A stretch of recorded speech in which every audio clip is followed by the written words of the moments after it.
안녕하세요. 여러분 모두 빨간 머리엔 잘 아시죠? 이렇게 주근깨 빼빼 마른 빨간 머리에는 친구들로부터 홍당무라고 많은 놀림을 받습니다. 근데 이러한 빨간 머리 안에도 유전의 숨은 정보가 있다고 합니다. 유전과 DNA, 생명의 신비에 대해 발표할 박예원입니다. 빨간 머리에는 빨간 머리의 푸른 눈, 주근깨를 가지고 있습니다. 근데 이러한 모든 것들은 다 부모님으로부터 유전이 되는 것이라고 합니다. N의 빨간 머리는 엄마를 닮은 것일까요? 아빠를 닮은 것일까요? 유전은 남길 유에 전할 전자를 사용하여서 부모의 특성이 자식에게 전해지는 현상을 말합니다. N이 빨간 머리를 갖게 된 것은 이러한 부모님의 특성이 자식인 N에게 전해졌기 때문이죠. 유전자는 남길 유에 전할 전 아들 자자를 사용하여서 유전을 일으키는 물질을 말합니다. 저희가 부모님의 성격, 특성, 생김새 등을 닮게 되는 것은 다 이러한 이유 때문이죠. 여러분, 유전 법칙 하시면 누가 떠오르시나요? 네, 대부분 멘델이 떠오르실 겁니다. 멘델은 1856년부터 수도원의 작은 정원에서 실험을 시작하여서 유전의 숨은 원리를 찾아냈고 이 원리가 나중에 유전학으로 발전을 하게 됩니다. 이때 멘델은 완두콩으로 실험을 하였는데 왜 완두콩으로 실험을 하였을까요? 바로 수도원에서는 동물 실험을 금지하고 있었기 때문이기도 하고 완두콩에서는 서로 반대되는 대립 형질이 분명하게 나타나기 때문입니다. 이렇게 멘델은 10년 넘게 한 연구를 토대로 논문을 발표했는데요. 사람들의 반응은 어땠을까요? 네, 안타깝게도 노벨상은커녕 관심과 칭찬조차 받지 못했습니다. 이렇게 멘델은 세상을 떠나게 됩니다.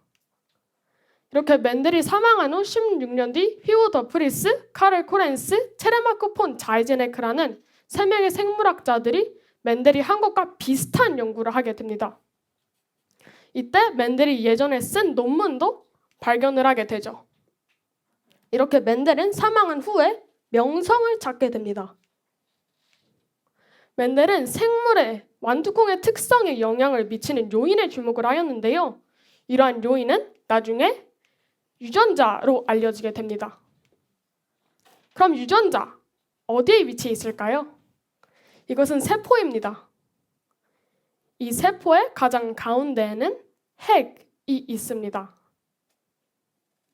이 핵 안에는 염색체가 있고 이 염색체는 유전 정보를 담고 있는 DNA로 이루어져 있습니다.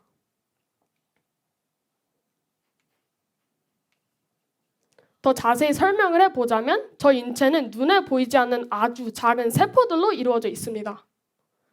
현미경으로 보이는 세포 말이죠. 이 세포의 가장 가운데는 핵이 있습니다. 이 핵 안에는 또 염색체가 있고 이 염색체는 여러 가지 DNA들로 이루어져 있습니다. DNA는 Deoxyribonucleic acid의 약자로 DNA인데요. 흔히들 DNA 하시면 이런 나선 구조 모형을 많이 떠올리실 겁니다. 이 DNA에는 2만 개가 넘는 유전자가 퍼져 있다고 합니다. DNA가 바로 유전 물질인 것이죠. DNA는 뉴클리오티드라는 화학 구조 물질로 이루어져 있습니다.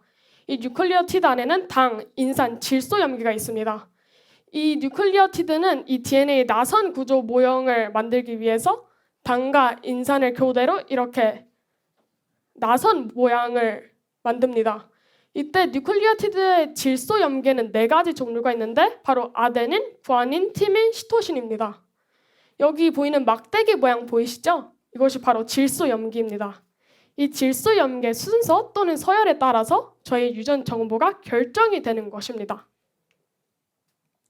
저희 몸속의 세포에는 엄청나게 많은 정보의 유전 DNA가 들어 있습니다. 근데 이 DNA를 풀면은 길이가 1.8m에서 2m 정도 된다고 하는데요. 이 DNA 굵기는 2나노미터입니다. 이 DNA는 염색체 안에 들어 있어가지고 이렇게 말려져 있는데요. 이 하나의 DNA를 이렇게 쫙 펼쳐본다면 이 서장훈님의 키만큼 된다는 것이죠. 그리고 더 와닿게 설명을 해보자면 이 DNA 굵기를 이 나노미터에서 이 센티미터로 확대를 해본다면은 이 DNA를 쫙 펼쳤을 때의 길이가 서울에서 뉴욕까지의 거리만큼 된다는 것입니다. 그럼 이 DNA를 담고 있는 염색체는 무엇일까요? 염색체는 그리스어로 색깔을 뜻하는 단어인 크로마와 몸을 뜻하는 단어인 소마의 합성어로 크로모솜입니다. 이 과학자들은 세포를 더 자세히 관찰하기 위해서 염색을 시켜보는데요. 이때 세포 안에 막대기처럼 생긴 물질이 염색이 잘 된다 하여서 염색체라고 불렀다고 합니다. 이것은 저희 몸의 염색체의 모습인데요. 저희 몸속에는 총 23쌍, 46개의 염색체가 있습니다. 그 중에 22쌍은 상염색체이고 1쌍은 성염색체입니다. 저희 몸속에 있는 염색체 단 2개만으로 저의 성별, 남자가 될 것인지 여자가 될 것인지가 결정이 된다는 것이에요. 이 DNA는 많은 분야에도 활용이 가능한데요. 범인 검거, 질병 치료, 식품 개발 등에 활용이 될 수 있습니다. 저는 그 중에서도 범인 검거에 대해서 자세히 알아볼 건데요. 먼저 영상 보시겠습니다. 하지만 검거된 지 닷새가 지나도록 강호수는 입을 열지 않았습니다. 증거가 있느냐? 있으면 가져와보라고 오히려 경찰을 농락하며 고소의 심리전을 즐기는 듯 했습니다. 그러나 경찰이 강씨 옷에 묻은 핏자국을 DNA 검사의 결과를 제시하면서 상황이 반전됐습니다. 궁지에 몰린 강씨는 결국 어제 새벽 흉악한 범행 사실을 순순히 털어놨습니다. 이 핏방울 단 하나로 이렇게 유전자 검사가 가능했던 것입니다. 어떻게 이 엄청나게 작은 유전 정보로 유전자 검사를 할 수 있었을까요? 여기서 바로 역사적으로 중요한 발견이 등장을 하는데 바로 PCR입니다. 코로나 검사로 별로 낯설지만은 않은 이름이죠. 이 PCR은 원래는 유전자 검사 용도로 사용된 것은 아니라고 합니다. PCR은 Polymerase Chain Reaction의 줄임말인데요. 효소 연쇄 반응이라는 뜻을 가지고 있는데 마치 핵폭발이 일어나듯이 이 하나의 DNA를 2배, 4배 계속해서 증폭해 나가서 수천억, 수조 개를 만들어내는 기술입니다. 이 기술을 만든 캐리 멀리스는 노벨 화학상을 수상하게 됩니다. 이 PCR 기술 덕분에 이 DNA가 많은 분야의 광범위하게 활용이 되고 있습니다. 또한 수십 년 전에 해결되지 못한 미제 사건이 해결돼 가고 있다고 합니다. PCR 기술을 활용하면 극소량의 재료에서 얻은 DNA를 수시간 만에 20만에서 50만 배로 증폭시킬 수 있다는 것이죠. 저도 이렇게 유전자와 DNA에 대해서 공부하면서 저의 유전 정보가 궁금해졌습니다. 그래서 뱅크샐러드라는 앱을 통해서 유전자 검사 키트를 받고 간단하게 침을 채취하여서 다시 반송을 시켜서 보냈습니다. 그리고 약 2주 후에 저희 유전 정보가 도착을 하였는데요.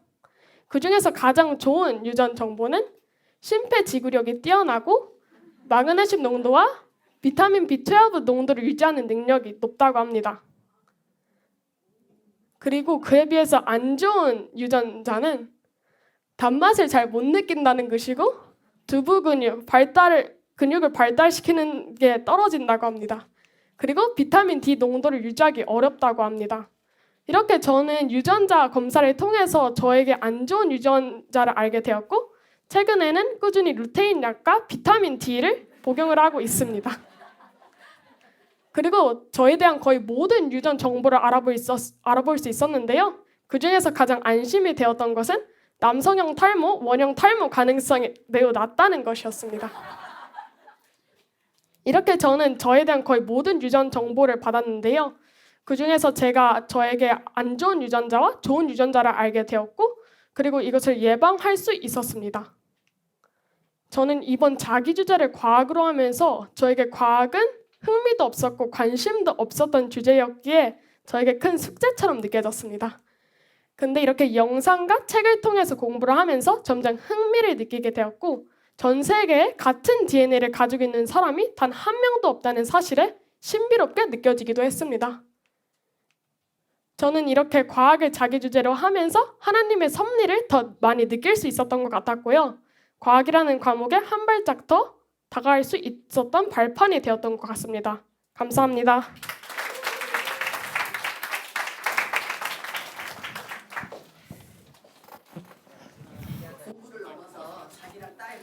전복해서 실수하다